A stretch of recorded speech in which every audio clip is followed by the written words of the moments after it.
कुत्तों से कटवाते हैं लेकिन कुत्तों को पसंद करते हैं। ऐसी सिचुएशन बहुत सारे लोगों की है। जैसे हम लोग हैं कि पीछे के हम आपने व्लॉग्स में देखा होगा कि मुझे कुत्ते ने काटा, 2 बार काटा, वीर को काटा, लेकिन फिर भी मेरे मन में ना कोई हेट नहीं है कुत्तों के लिए। लेकिन अभी मैं बहुत न्यूट्रल हूँ जब से थोड़ा सा वीर को लेके ऐसे डर हो गया। और आज जो हुआ है दिल्ली एनसीआर में, मतलब हम जैसे बहुत सारे लोग कंफ्यूज्ड हैं कि इस न्यूज़ से हम खुश हों या फिर इस न्यूज़ के अगेंस्ट बात करें। सारे कुत्तों को हटाने की बात हो रही है।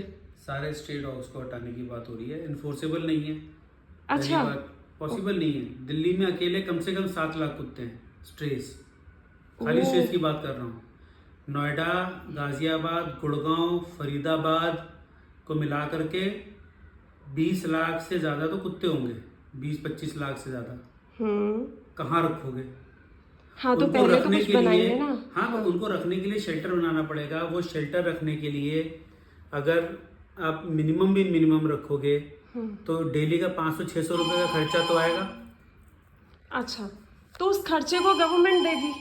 अब देगी, अगर गवर्नमेंट के पास शायद बहुत पैसा है इसीलिए तो इस तरह के रूल्स बनाए ना। ये गवर्नमेंट ने नहीं किया है। हाँ, फिर किसने किया? ये सुप्रीम कोर्ट का अरे एक ही चीज है। नहीं, एक चीज कैसे होगी? अलग है। सुप्रीम कोर्ट सरकार का पार्ट थोड़ी ना है। सुप्रीम कोर्ट तो निष्पक्ष होता है। अच्छा, ओके। सुप्रीम कोर्ट निष्पक्ष होता है। और ये जो रूलिंग आई है, ये रूलिंग आई इसलिए है कि कानून इतना गलत बना हुआ है हाँ कि जो लोग सो कॉल्ड पीड़ित हैं, हाँ जैसे तुम, मैं, जैसे हमारे बच्चे को काटा, तुमको काटा, हाँ जैसे किन्हीं लोगों को जान से मार दिया, छोटे बच्चों को खा गए, उठा हाँ के बिस्तर से चुरा करके लेके भाग के खा गए, खाली स्कल मिला। हे ईश्वर। हुआ है दिल्ली की सड़कों पे। एक लेबर औरत थी, काम करती थी, बच्चा उसका 2 साल का था। वो अग्रेसिव हो गए, कुत्ते फाड़ दिया उसको, मार के छोड़ दिया। ऐसे बहुत केसेस हुए हैं। 6 साल की बच्ची को मार डाला। बूढ़े वल्नरेबल को सेक्शन कौन है? जिनको सबसे ज्यादा वल्नरेबल है स्ट्रे डॉग से? छोटे बच्चे, बूढ़े, उसके बाद औरतें, लास्ट में सबसे कम वल्नरेबल आदमी है। अच्छा, ये बात सही है। सोसाइटी में सबसे ज्यादा बच्चों को और औरतों को काटा है। कुत्ते भी सेंस करते हैं कौन वल्नरेबल है, कौन। राइट। तो कुत्ता एनिमल है, उसके अंदर प्रिंसिपल्स नहीं होते हैं कि मैं अपने बराबर वाले से लड़ूंगा। नहीं, जानवर हमेशा अपने से कमजोर के ऊपर हावी होता है। तो तुम्हें क्या लगता है कि जो ये सुप्रीम कोर्ट का ये जो आया है फरमान, ये सही है? ऐसा होना चाहिए? देखो, कई सारे पहलू हैं इसके। पहली बात तो एनफोर्सेबल कितना है ये देखना पड़ेगा। बोल रहे हैं 8 हफ्तों के अंदर अंदर शेल्टर बना डालो। हजारों करोड़ का खर्चा कहाँ से आएगा? जो ये सुप्रीम कोर्ट वाले लोग बिना दिमाग लगाए कुछ भी बोल देते हैं। वो बोल दिया उन्होंने दूसरी साइड की कोई दलील नहीं सुनी है। ठीक है, पर ऐसा क्यों किया? क्योंकि गलती इसमें एमसीडी की, एनडीएमसी की, दिल्ली गवर्नमेंट की रही है इतने सालों से।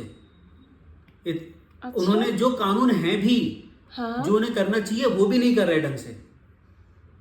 वैक्सीनेशन होना चाहिए, स्टरलाइजेशन होना चाहिए, हर साल होना चाहिए। ठीक है, वो भी प्रॉपर नहीं होता। मुश्किल से 30% डॉग्स कवर हो पाते हैं साल में। हर बार बोलते हैं स्टाफ नहीं है, स्टाफ नहीं है। स्टाफ रिक्रूटमेंट करेंगे नहीं, स्टाफ को सैलरी देना पड़ेगा। पता नहीं, जो भी है। कानून भी ऐसा है। अगर कानून भी ठीक ठाक होता, बैलेंस्ड होता, तो शायद ये नौबत नहीं आती।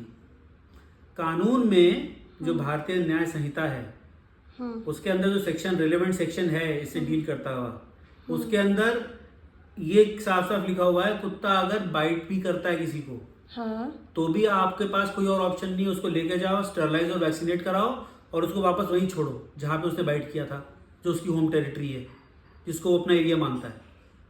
आप उसको शेल्टर में नहीं भेज सकते। अगर खाली इनका यही प्रोविजन होता, और जो अगर वो कुत्तों के कुत्ता पास हिंसक है तो भी नहीं भेज सकते? नहीं, ऑप्शन नहीं है। खाली एक ही कंडीशन में डॉग को मारा जा सकता है। जब उसको पता चल जाए आपको कि उसको रेबीज हो गई है। और पता कैसे चलेगा? या तो लकीली सब लोगों ने देख लिया, उसको बंद कर दिया। अदरवाइज तो किसी आदमी को काटेगा, वो आदमी मरेगा, तभी तो पता चलेगा उसको रेबीज है। हे भगवान। अभी एक स्पोर्ट्समैन, एक हॉकी का प्लेयर था शायद, उसने एक पिल्ले को 6-8 महीने का पिल्ला नाली में पड़ा हुआ था, गिर गया था। हाँ उसे लगा कि रो रहा है क्योंकि नाली में गिर गया है। हाँ। उसे बाहर निकाला, बाहर निकालने में हल्का सा काट लिया उस कुत्ते ने, हल्का सा, हाँ खरोंच आ गई खाली। हाँ और पिल्ला था, उसने ध्यान नहीं दिया, पिल्ले को छोड़ दिया, पिल्ला भाग गया। बाद में मर गया होगा क्योंकि उसको रेबीज थी, इसको पता नहीं चला। शिट 1 महीने बाद ये भी मर गया रेबीज से। और रेबीज से कोई इलाज नहीं है। हे भगवान। एक अभी ये कृष्णा नगर में, शायद हमारे पास में कृष्णा नगर है, ये तुम्हारा मधु विहार के आगे कृष्णा नगर में एक पड़ोसी के पेट डॉग ने इस नेबर के 6 साल के बच्चे को काट लिया, 6-8 साल के बच्चे को। मुझे भी वो तो जो पेट था। सेकंड टाइम काटा वो तो पेट ही था ना। वो पेट था, हाँ पेट ने काटा, पेट ने काटा, उससे इसको रेबीज हो गया, बच्चा मर गया 1-1.5 महीने में। ऐसा कैसे? जबकि वो वैक्सीनेटेड, क्योंकि वैक्सीनेशन भी 100% नहीं होता ना रेबीज का।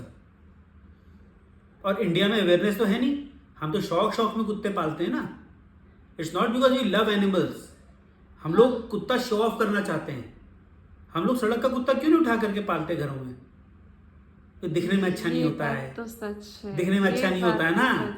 हमें तो टफी चाहिए था जब हम आपके कौन आई थी, तो सबने वो सफेद वाले, वो जर्मन स्पेड्स, इंडियन स्पेड्स, पोमरेनियंस, रेट बढ़ गए, 25-25 हजार हो गए थे उस टाइम पे। फिर एक पिक्चर आई मार्ले एंड मी हॉलीवुड की, तब सबको लैब्राडोर चाहिए था। फिर चार्ली आई 777 तेलुगु फिल्म है शायद, तब सबको गोल्डन रिट्रीवर चाहिए था। जब हज का ऐड आया तब सबको पग चाहिए था, वो छोटू वाला, वो पग चाहिए था। ठीक है, अब हस्की आ रहे हैं फैशन में, क्योंकि रीलों पे हस्की बहुत पॉपुलर है। तो इंडिया में कुत्ता is a fashion statement, is a statement of कि आप लोगों के पास पैसा है, आप लोग अमीर हो, आप दिखाना चाहते हो। आपके पास इतना लव नहीं है अपने खुद के पेट के लिए कि आप उसको खुद ले जाओ घुमाने। आप अपनी मेड के बेटे को बोल देते हो, हायर कर लेते हो उसको कि वो घुमाए। यहाँ पे कितने पेट लवर्स सो कॉल्ड खरीद के लाते हैं 50-60 हजार में, 1-1.5 लाख में, और उसके बाद उनके घर में ऐसा रहता है जैसे एक डेकोरेशन आइटम।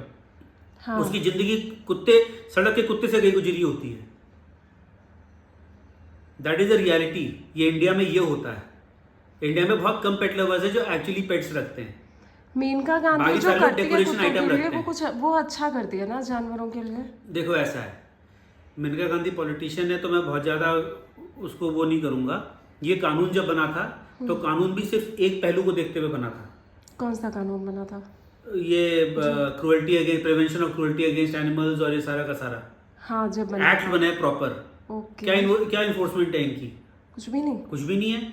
अच्छा, अगर एनिमल लवर हो तो हर एनिमल को लव करोगे ना, खाली कुत्तों के लिए लव है। सड़क पे गाय घूमती रहती है, प्लास्टिक खाती रहती है, चबाती रहती है, तो उसके लिए क्या है? दिल्ली में इतने गांव हैं, उन गांवों के अंदर आज भी पता नहीं बाबा आदम के जमाने का तबेला खोल करके बैठे लोग, गाय भैंस। उतने छोटे छोटे गांव जहां पे एक मैदान नहीं है घास खाने के लिए, वहां पे एक बंदे के पास 50-60 गायें हैं। उसका दूध बेच करके वो पैसे कमा रहा है, और उस गाय को खिला क्या रहा है? कहां से खिला रहा है? सड़क पे छोड़ देते हैं सुबेरे सुबेरे। ये जो गाय बैठी रहे सड़कों पे, ये आवारा गाय थोड़ी ना है। हाँ, कुछ आवारा है जो दूध देना बंद कर चुकी हैं, तो अब उसको किसी काम के लिए छोड़ दिया। हाँ, वो गांव होगा जब से बीजेपी गवर्नमेंट आई तब से मार नहीं सकते ना, ये भी रूल पहले भी नहीं मार सकते थे। अच्छा, ऐसा कहते हैं कि बीजेपी के आने के बाद में अधिकतर राज्यों में आप गाय को हाथ नहीं लगा सकते, कानून ऐसा है। मारने की बात नहीं हो रही है ना। हाँ, बात मारने की नहीं हो रही है, बात ये हो रही है जब शेल्टर की बात करें ना, गाय के लिए शेल्टर नहीं है यहाँ पे प्रॉपर। हाँ, गाय होंगी तो 1 लाख, पूजा की जाती गाय है। चलो 1 लाख होंगी, हाँ, उनके लिए तो शेल्टर है नहीं, उनको तो माँ मानते हैं। ये बात तो सही है। ये 7 लाख दिल्ली के कुत्तों को कहाँ शेल्टर दोगे? कौन पैसे देगा इसके लिए? कहाँ से लाया जाएगा पैसा? अभी इस वक्त दिल्ली में टोटल शेल्टर्स दिल्ली एनसीआर में 5000 कुत्तों के लिए हैं इतने? बस पूरे दिल्ली एनसीआर में। कहां से लाओगे शेल्टर? शहर बनाना पड़ेगा दूसरा एक।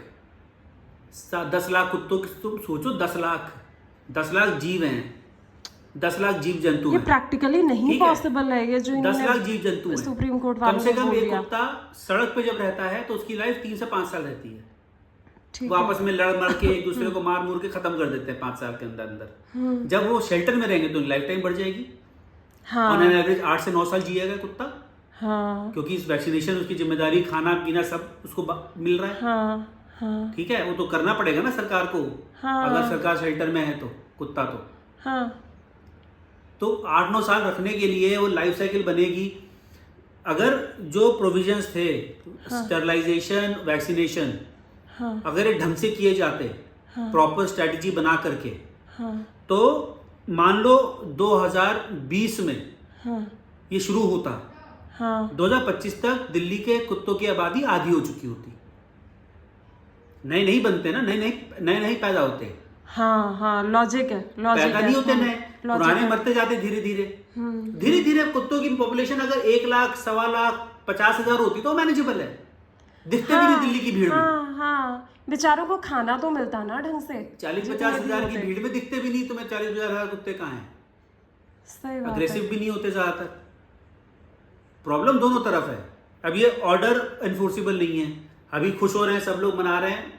मैं तो ये चाहता हूं कि अब ऐसा कानून में संशोधन करो कि जो प्रॉब्लम डॉग्स हैं पहले तो उनको हटाओ।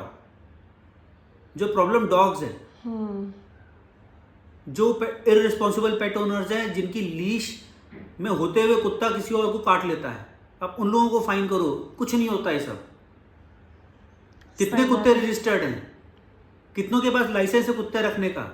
ये सब तो लोगों को पता भी नहीं होगा यहाँ पे, पता ही नहीं होता है कि ये भी कुछ होता है। कुछ नहीं पता होता है। कुछ नहीं पता। रेबीज की वैक्सीन लाइफ में एक बार लगवाएंगे, हाँ, फिर हो जाएगा, छोड़ देंगे, होगी जी रेबीज। क्योंकि लगवाने में और पैसा लगवाना खर्च कब होता है? है ना। हर साल लगवाना होता है रेबीज की वैक्सीन। हर साल लगता और है। क्या,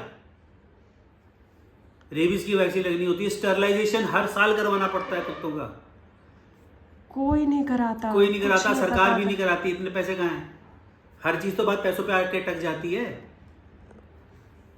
ये वाला कानून बना कि ये वाला कानून नहीं, कोर्ट की जो जज की रूलिंग है ये वो नहीं। हाँ, जो कानून है, जो अभी भी है, अगर उस कानून को देखें तो रूलिंग तो इलीगल है, ये तो इन्फोर्सिबल ही नहीं है। अच्छा, ठीक है, पहली और तो बात कानून ये है है, क्या? कानून ये है कि आप कुत्ते को हाथ नहीं लगा सकते। जहां वो है वो वहीं रहेंगे। आपको वहीं पे उनका इलाज करना है। क्या करना है? उनको वैक्सीनेशन करना है, उनको स्टरलाइजेशन करना है, न्यूट्रिंग इन स्पेइंग जो बोलते हैं उसको, वही करनी है। उनको आप उनके टेरिटरी से नहीं हटा सकते। तो जो ये सुप्रीम उनकी कोर्ट राइट टू अभी लाइफ है। जो कह रहा है, इसका मतलब वो तो कानून के अगेंस्ट कह रहा है। अगेंस्ट कह रहा है। पार्लियामेंट ने जो एक्ट पास किया उसके अगेंस्ट है। अब वो कैसे एनफोर्स होगा वो भगवान जाने, मुझे नहीं पता। तो इन्फोर्स हो ही नहीं सकता है। डॉग लवर्स मुझे तो नहीं खा पता। जाएंगे इस कानून को। कानून क्या खा जाएंगे? अपील मारेंगे, 1 appeal, 2 appeal, curative appeal, revisionary appeal, ये सब चलता रहेगा केस में। अब आया भी सुप्रीम कोर्ट से है ना। ऐसा नहीं है कि सुप्रीम कोर्ट में आया तो हाई कोर्ट में चैलेंज, हाई कोर्ट में तो सुप्रीम कोर्ट में चैलेंज करें, या डिस्ट्रिक्ट कोर्ट में तो हाई कोर्ट, आए सीधा सुप्रीम कोर्ट से। अब ये भी अब बेंच difficulty बढ़ेगी, है। हो सकता है 3 जजेस की बेंच बैठे। हाँ, अभी तो सिंगल जज है, अब हो सकता है 3 जजेस बैठे। Nobody knows. क्योंकि मेन पॉइंट जितने ये के है, मेन पॉइंट ये है कि ये एक ऐसी प्रॉब्लम है जिसको डील करने के लिए वो करना पड़ेगा जो देश में नहीं होता है। जो कानून ऑलरेडी हैं उनको एनफोर्स करना। हेलमेट पहनने का कानून है ना, हेलमेट पहनने का कानून। कलम क्लब जा रहे थे आईटीओ ब्रिज पे, लड़का लड़की बिना हेलमेट के जा रहे थे। सही बात है। हाँ, राइट राइट। उनको पता होगा ना कि कुछ नहीं होने वाला, तभी तो हिम्मत होके निकली। और दिल्ली में, जहां पे दिल्ली में इतनी एनफोर्समेंट है इस कानून की, सही में मतलब दिल्ली में मुझे कोई नहीं दिखता बिना हेलमेट के। दिल्ली में ये हालत है। बहराइच और लखीमपुर जैसे शहरों में तो तुम जानती हो, अरे हेलमेट किसी घर में नहीं दिल्ली होता। क्रॉस करो, नोएडा, कोई हेलमेट नहीं पहनता। घर में हेलमेट नहीं है लोगों के, सही कह रहे हो। क्योंकि हेलमेट पहन के दिखता नहीं है। रूल्स नहीं यहाँ कुछ कोई तो जब मानेगा। आप बेसिक कानून नहीं फॉलो कर सकते यहाँ पे लोग, और एनफोर्स नहीं करवा सकती पुलिस, बेसिक कानून नहीं एनफोर्स करा सकती बिना, वो भी बिना लाठी मारे। एनफोर्स कराना है, लाठी उठा लो। अदरवाइज तो उनको आता ही नहीं कुछ। हाँ, देखो अभी ये ये बताओ, कुत्तों ये की कहानी गाय लंबी भैंस की चलने बात वाली कर रहे है। हैं हम लोग, हाँ, गाय भैंस की हाँ, बात कर रहे हैं, ठीक है। इतने गाय हमारी सोसाइटी के सामने, इधर गोबर, यहाँ गोबर, वहां गोबर पड़ा है, गोबर हर कहीं, इससे फर्क नहीं पड़ता। और जो लोग दूध पी रहे हैं इन गायों का, वो कभी देखते हैं कि जो जिस गाय का दूध पी रहे हैं वो गाय खा क्या रही है? पर करें लोग क्या करेंगे? लोग क्या करेंगे? और ये कुत्तों की और इनकी प्रॉब्लम बढ़ी क्यों है पता है? धर्म कर्म के नाम पे कुत्तों को खिलाने से घर में शांति रहती है। गाय को खिलाने से पुण्य मिलता है। नहीं यार, ठीक है? ये तो और- सॉरी मैं थोड़ा डिसएग्री करती हूँ, कम से कम इसी बहाने थोड़ी अरे इंसानियत है। ठीक है, खिलाना है, कैसे खिलाना है, खिलाने का भी तरीका होना चाहिए ना। पन्नी में रोटी बांध के, पन्नी को गांठ बांध के गाय के सामने फेंक दिया, अब खिलाने वाला गधा है तो ये उसकी गलती है। तो ज्यादातर गधे ही हैं। सबको पता है नदी में नहीं फेंकना चाहिए। प्लास्टिक फेंकते हैं ना नदी में, पन्नी बांध, क्या करते हैं, पूजा की सामग्री कैसे फेंकते हैं। इतना समय नहीं कि पूजा की सामग्री, पन्नी खोल के सामग्री डाल दी, पन्नी जेब में डाल लो, काम आ जाती है भाई आगे। नहीं, वो पन्नी बांध के पन्नी समेत फेंक देंगे। अभी ये गाय को रोटी सारी खिलाने के कानून लिए- वाली कहानी भी बहुत लंबी चल गाय को रही रोटी और पूड़ी खिलानी है, कुछ भी खिलाना है, प्रसाद खिलाना है, ऐसा देंगे कि गाय पहुंच ही ना पाए। वो जब तक पन्नी ना खाएगी तब तक। उस दिन जा रहा था जिम, उसके गाय के मुंह से पन्नी खींच के निकाली है, रोटी छोड़ दी नीचे, पन्नी बगल में डस्टबिन था 10 कदम पे। हाँ लोग भी तो आलसी हैं।